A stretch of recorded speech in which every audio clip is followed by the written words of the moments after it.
l'espace vital pour chacun. C'est pourquoi je pense souvent à tous ces gens qui n'ont pas un chez-soi, qui n'ont pas une patrie, qui n'ont pas, même si on n'est pas on n'est pas nationaliste, mais un endroit, une terre, un endroit pour s'y installer, pour y vivre, pour y croire, pour penser, pour rêver. C'est ça l'essentiel. Et avec toutes ces guerres qui se passent en Libye, au Yémen, en Syrie, en Palestine, tous ces endroits, les gens qui vivent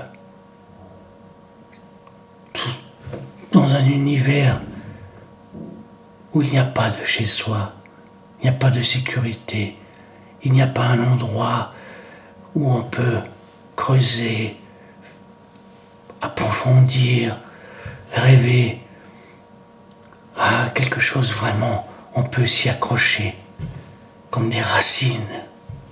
La racine, c'est pas quelque chose dû au gène, à la race, à la nationalité. C'est quelque chose un endroit qu'on veut planter ses propres racines.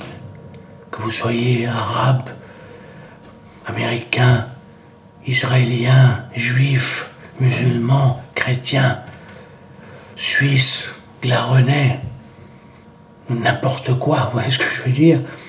Eh ben, on cherche toujours à s'enraciner quelque part, à avoir une racine à chez soi. Quelque chose, son cocon, sa coquille, pour pouvoir s'y installer, pour pouvoir être tranquille et rêver. Ces derniers temps, avec toutes ces guerres, je pensais à tous ces enfants qui n'ont pas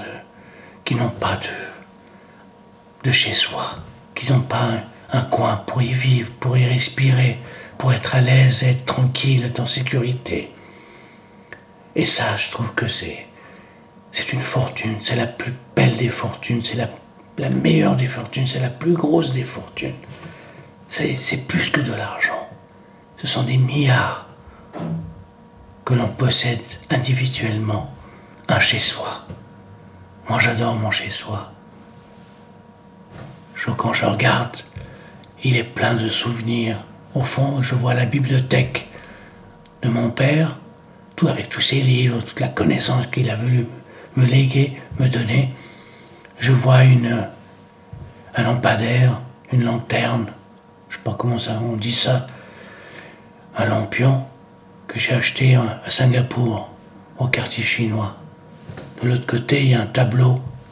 Quand je vois tout ça, je vois une épée de samouraï au fond. C'est tous des souvenirs. J'avais plein de souvenirs que j'ai ramenés de Birmanie, de mes voyages dans l'Himalaya et tout. J'en ai un peu éliminé, j'ai mis à la cave, j'avais trop de souvenirs, trop d'objets. Mais, quand même, ces objets, c'est votre vie, c'est votre passé. C'est ce qui vous a permis de vivre, de croire et à rêver.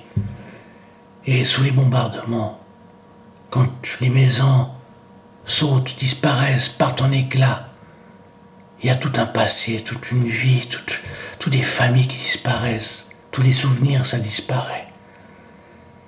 C'est pour cela que je pense toujours à ces gens qui n'ont pas de chez soi. Le chez soi, c'est essentiel. Chaque individu, chaque être sur cette terre doit avoir un chez soi unique, un chez soi uniquement à lui, un chez soi éternel, un chez soi pour enfin vivre.